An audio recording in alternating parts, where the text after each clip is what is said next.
अक्टूबर 1956 के बाद अगर हम लोग देखा जा रहा है तो सभी फतवे अभी हम लोग समय में आ चुके हैं। लेकिन जिस तरह से बाबा साहब ने इसी दीक्षा भूमि पे धम्म को कारवा शुरू किया था, कहते हमें लगता है कि आपके माध्यम से या फिर पूरे भारत के माध्यम से धम्म कारवा कहीं तरीके गतिमान नहीं हुआ या गतिमान होना चाहिए, या फिर हम लोग को धम्म को समझना चाहिए कि कई तरीके वही धम्म को रुका हुआ है, क्या कहेंगे?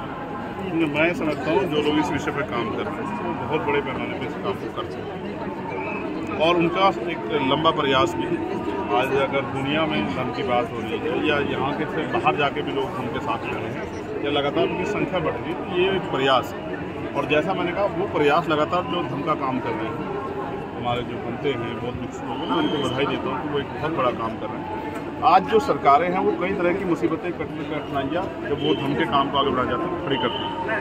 कहते हैं ना, मैंने बहुत पहले पढ़ा था कि जिनका राज नहीं होता उनका धर्म भी नहीं होता।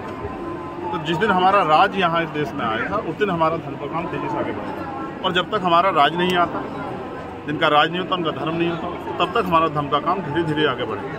इस चैलेंजर के साथ भी हमारे लोग इस रास्ते पे आगे बढ़ रहे हैं, ये बहुत बड़ी बात है। इससे कितना साल हमें और लगेगा कि धम्म की हमारा राज्य आए? मैं ज्योतिषी नहीं हूँ, मैं तो संघर्ष कर रहा हूँ और मैं सभी साथी जो लोग संघर्ष कर रहे हैं उनसे भी अपील करूँगा कि वो तेजी से काम करना शुरू करें।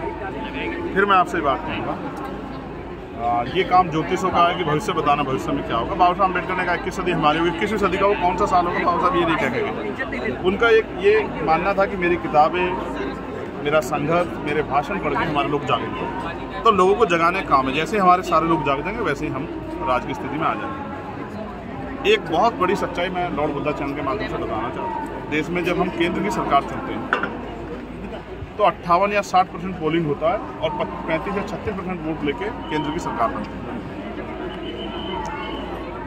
36% से वोट से केंद्र की सरकार बन जाती है, लेकिन 40% लोग वोट ही नहीं करते हैं। हमें ये नोटिस करना पड़ेगा ये 40% लोग कौन है?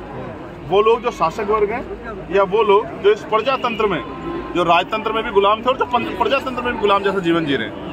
तो मेरा अनुभव ये कहता है कि ये 40% लोग हमारे लोग जो अपनी वोट की शक्ति को नहीं समझते, जो अपनी वोट की ताकत को नहीं समझते, जो बाबा साहब डॉक्टर भीमराव अम्बेडकर की कुर्बानियों को नहीं समझते और समझते भी थे उसको अमल नहीं करते। समझना एक बात होती है, उस पर काम करना दूसरी बात होती है। तो मेरा ये प्रयास है और क्योंकि मेरे से मतलब भीम आर्मी के माध्यम से, आज़ाद समाज पार्टी के माध्यम से हमारा प्रयास रहेगा सामूहिक कि हम लोग ज़्यादा लोगों को जागरूक कर पाए।